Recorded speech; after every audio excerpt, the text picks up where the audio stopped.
सबसे पहले हम गले की कटिंग करेंगे, तो उसके लिए मैंने ये प्रेस बुकरम का पीस लिया है। ये प्रेस बुकरम नॉर्मली आराम से मिल जाती है मार्केट में से, और इसको अच्छी तरह फोल्ड कर लिया है। ये 8.5 इंच चौड़ा है, लंबाई इसकी 7 इंच है। अब जो मुड़ा हुआ हिस्सा है इसी के पास से नापना शुरू करेंगे। तो यहाँ से 3 इंच के फासले पे निशान लगाएंगे, थोड़े फासले पे एक निशान और लगा देंगे और इन लाइनों को मिला देंगे। यहाँ पर हम सादा गोल गला बनाएंगे। लंबाई इस गले की लेंगे हम 5.5 इंच, और लाइन के ऊपर भी हम 5.5 इंच के ऊपर निशान लगा देंगे और इन निशानों को भी आपस में मिला देंगे। इस तरह से देखें एक स्क्वायर बन जाएगा। अब स्क्वायर के ऊपर हमने राउंड शेप बनाना है, तो इसके लिए हम कोने से आगे तक 1 इंच के फासले पे निशान लगाएंगे, और ऊपर से जब लाइन को ड्रॉ करते हुए लेकर आएंगे राउंड में, तो वो इसी पॉइंट पर से गुजरेगा। तो इस तरह से बिल्कुल राउंड में नेक लाइन मिल जाएगी। अब राउंड नेक लाइन के साथ साथ 1.25 इंच के फासले पे निशान लगा के इनको आपस में मिला देंगे। इस तरह से फिर ये गोल गला रेडी हो जाएगा। इसको हम बुकरम पे से कटिंग करके इस तरह निकाल लेंगे। अब इसको कपड़े के ऊपर चिपकाना है। तो जो फैब्रिक हमारे पास एक्स्ट्रा था, कमीज़ में से निकला था, इसके ऊपर हमने इस गले को रखना है, और इसको बिल्कुल सही तरीके से चिपकाने के लिए हम ये करेंगे कि जो बीच में से बुकरम का हिस्सा निकला था उसको पहले हम पेस्ट करेंगे। फिर कटिंग किए हुए गले को हम इसके साथ बिल्कुल ऐसे ही लगा देंगे जिस तरह से हमने इसको कटिंग करके निकाला था। इसके बाद अच्छी तरीके से इसके ऊपर दोबारा से प्रेस करेंगे। प्रेस करने के बाद फिर सेंटर वाला पीस हम निकाल देंगे इसमें से। तो इस तरह से गला ये बिल्कुल भी फैलेगा नहीं, और जितनी हमने पैमाइश रखी है वो बिल्कुल उसी पैमाइश के साथ ये गला चिपक जाएगा। ऊपर से जितना भी एक्स्ट्रा कपड़ा होगा वो निकाल देंगे, और साइडों से जो कपड़ा हम निकालेंगे तो उसमें हम आधा इंच के करीब मार्जिन छोड़ के फिर कपड़ा निकालेंगे, क्योंकि इस मार्जिन को हमने ऊपर की तरफ फोल्ड करना है इसे।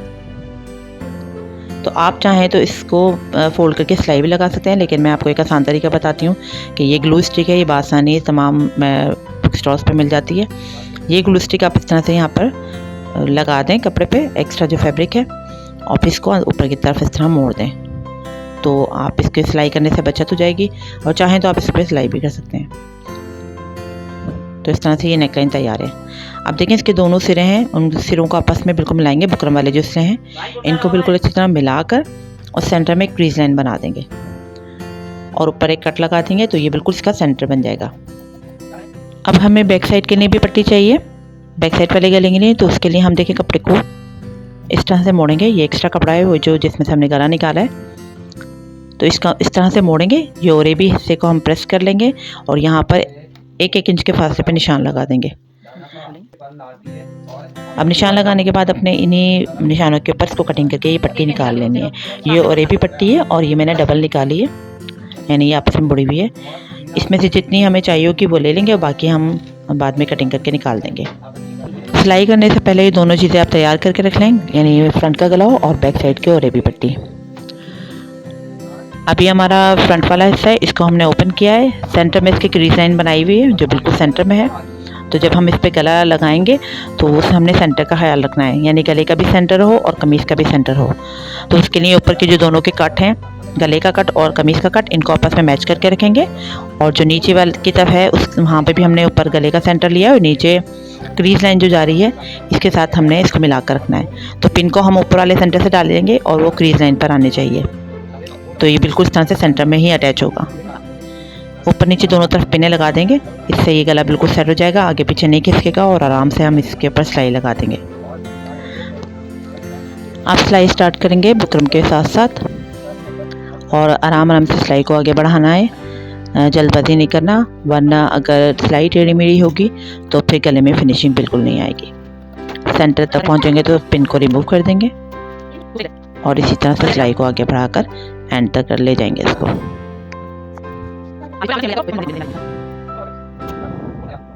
उर्दू में मुश्किल ना हो कोई। इस तरह से गला हमने अटैच कर लिया है। अब इसका बीच में से कपड़ा निकाल देंगे जितना भी है एक्स्ट्रा, तो हमने थोड़ा थोड़ा मार्जिन छोड़ के कपड़ा निकाल देना है। यहाँ पे कपड़ा निकालने के बाद हमने जो मार्जिन छोड़ा है इसके ऊपर कट लगाने हैं। कट इस तरह लगाने हैं कि बिल्कुल सिलाई के पास तक कट लेके जाने हैं, लेकिन सिलाई ना कटने पाए, इस बात का ध्यान रखना है। ये देखें कट इस तरह लगे हुए। कट लगाने से फ़ायदा ये होता है कि जो हमने पट्टी लगाई है गले की, ये आसानी से बैक साइड पे मुड़ जाएगी। आप इसको पट्टी को एक दफ़ा प्रेस भी कर लें तो उससे और अच्छी तरह बैठ जाएगी। फिर भी आप इसके ऊपर तुरपाई करने से पहले एक रफ स्टिच लगा दें तो तुरपाई करने में बहुत आसानी रहेगी। तो देखिए मैं इस पट्टी के ऊपर यहाँ एक रफ स्टिच लगा दूँगी, यानी रफ स्टिच का मतलब है लूज सिलाई। वो ढीली सिलाई होती है जो हम बाद में उधेड़ सकते हैं, तो पट्टी को बिल्कुल अच्छी तरह बिठाने के लिए लगाई जाती है। आप चाहें तो ऐसे भी तुरपाई कर सकते हैं, इस सिलाई को आप स्किप कर दें।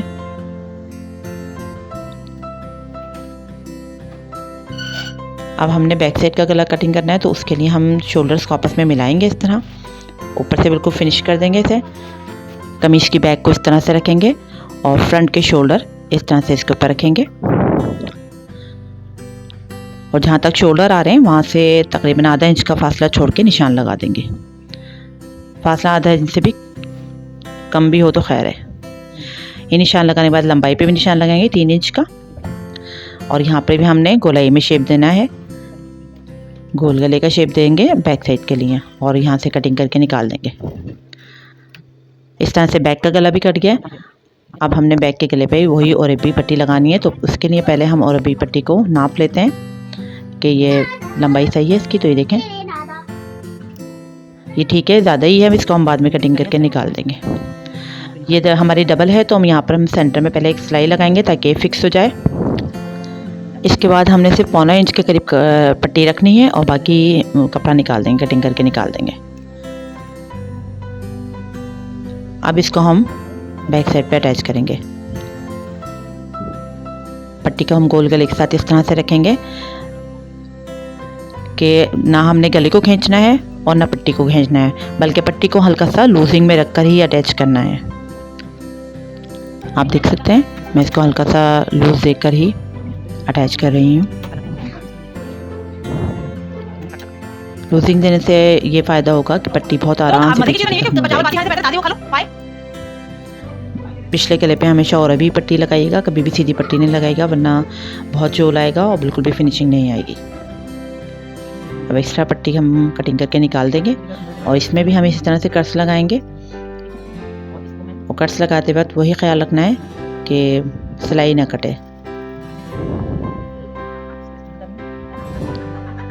पूरे राउंड गले पे कट लगा लेंगे। इसके बाद हमने इस पट्टी को देखें इस तरह से खोलना है कि जितना भी हमने सिलाई का मार्जिन है उसको आगे की तरफ को रखना है। इस तरह से सिलाई के मार्जिन को आगे की तरफ रख के पट्टी को खोल के बिल्कुल किनारे किनारे पे एक सिलाई लगाएंगे।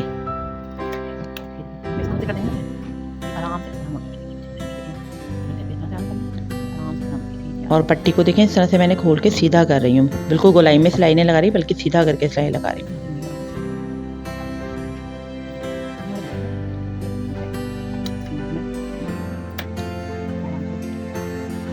इस तरह से फिर ये पूरी सिलाई मुकम्मल कर देंगे, तो ये पट्टी अटैच हो गई है। देखिए बिल्कुल आराम से पीछे की तरफ मुड़ रही है और फिनिशिंग के साथ मुड़ेगी बहुत।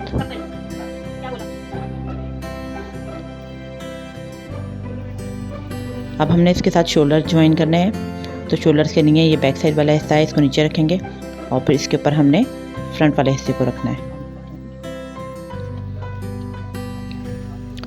शोल्डर के साथ शोल्डर मिलाएंगे और जो हमने और भी पट्टी लगाई है उसको खोल देंगे, उसको मोड़ेंगे नहीं बल्कि खोल के रखेंगे गरम वाली, और सिलाई को हम इसके ऊपर इस तरह से लगा देंगे। फटाफट से प्रिंट लग रहा है। दूसरी तरफ भी इस तरह से कर देंगे और ये भी पट्टी को खोल देंगे और शोल्डर के साथ शोल्डर मिलाकर सिलाई करेंगे।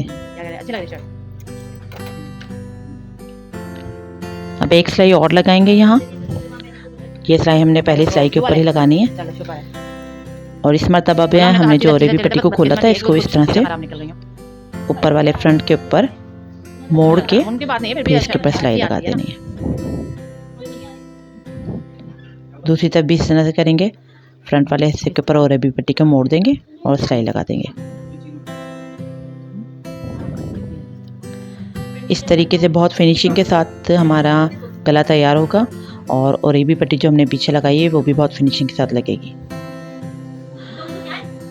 और जितना भी शोल्डर का मार्जिन है एक्स्ट्रा वो सब पट्टी के अंदर दब जाएगा। ये देखें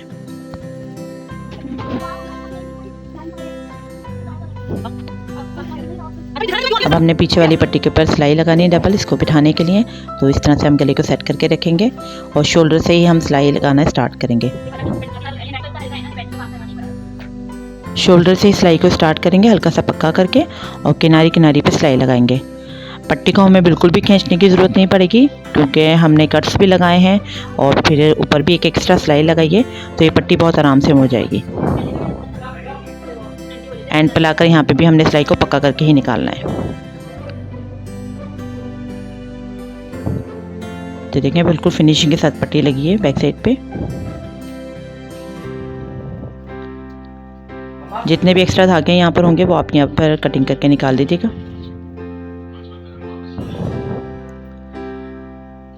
अभी गला हमारा कंप्लीट हो गया है। अब हम कमीज़ के साथ स्लीव्स को अटैच कर रहे हैं। तो इसके लिए देखें कमीज़ के का जो शोल्डर है वो हमने लिया है और शोल्डर का जो मार्जिन है मतलब कपड़े का वो देखें मैंने बैक साइड पे कर दिया है, इसका रुख बैक साइड पर है। और ये स्लीव्स का सेंटर का हिस्सा है, शोल्डर की सिलाई के साथ इसको अटैच करना है।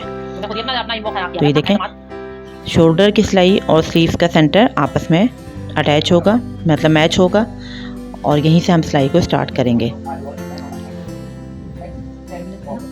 ना स्लीव को हमने खींचना है और ना ही आर्म होल को खींचना है, बिल्कुल ढीले हाथ से काम करना है। और सिलाई को हम पूरा नहीं लेके जाएंगे बल्कि जो चेस्ट का कट है यानी चेस्ट की पैमाइश का कट है वहाँ तक लाकर हमने इसको पक्का करके निकालना है।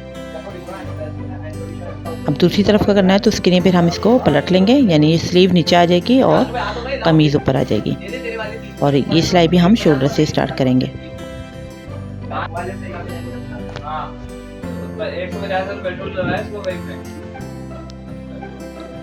अब यहाँ पर भी हमने ये करना है कि बिल्कुल ढीला ढीला छोड़ना है शोल्डर को भी और स्लीव्स को भी, खींचना नहीं है बिल्कुल भी। और ये सिलाई भी हमने कट तक लेके जानी है यानी चेस्ट का जो निशान है कट का वहाँ तक लाके पक्का कर देना है। अब हमें साइड की सिलाई लगानी है तो उसके लिए हम ये करेंगे कि स्लीव्स को आपस में इस तरह से मोड़ेंगे और हमने जितने भी स्लीव्स का हिस्सा रखना है यानी स्लीव की जो आगे का हिस्सा है वो जितना भी रखना है उतना निशान लगा लेंगे। यहाँ पर मैंने 5-5.5 इंच रखा है और यहाँ से हम सिलाई को स्टार्ट करेंगे। तो सिलाई को यहाँ पक्का करके हमेशा स्टार्ट करेंगे और जहाँ तक चेस्ट का निशान है वहाँ तक सीधा लेकर आएंगे। ये देखें चेस्ट का निशान है वहाँ तक मैं सीधी सिलाई लेकर आ रही हूँ और फिर जो हमारा मार्किंग हुई हुई है यानी जो हमने कटिंग के वक्त निशानात लगाए थे उन्हीं निशानों के ऊपर हमने सिलाई करनी है।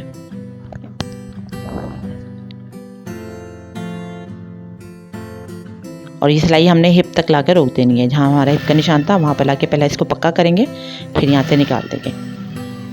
तो इस तरह से साइड की सिलाई कंप्लीट हो जाएगी। और इसके बाद अब हम सिर्फ चौक और दामन मोड़ेंगे। तो पहले मैं दामन मोड़ रही हूँ। तो दामन के लिए देखें मैंने कट पहले ही लगाए हुए थे कटिंग करते वक्त, उसी कट के ऊपर इस तरह से मोड़ के और यहाँ पर हम सिलाई करेंगे दामन की किनारी किनारी पे।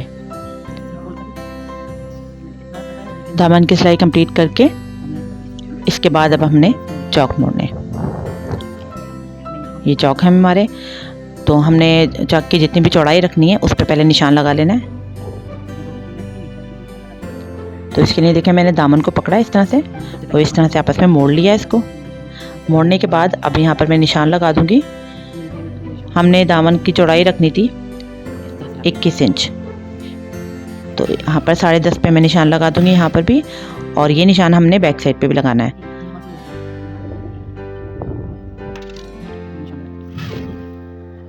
अब इसी निशान के हिसाब से हम इस यहाँ पे मोड़ाई करेंगे।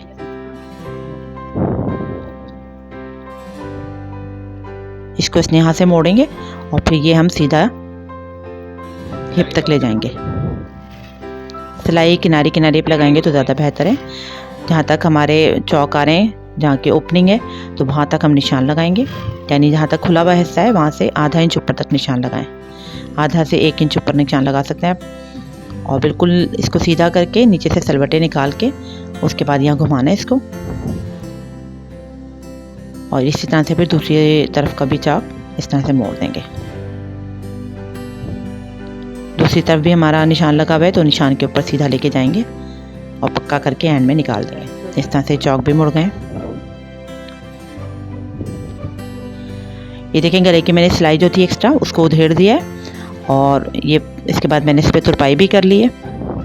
जो सिलाई उधरने के बाद जो निशान है आप देख सकते हैं, इन निशानों पे हम प्रेस कर देंगे तो ये बिल्कुल अच्छी तरीके से फिनिशिंग में आ जाएगा। आप चाहें तो इसके ऊपर स्प्रे भी कर लें, उससे भी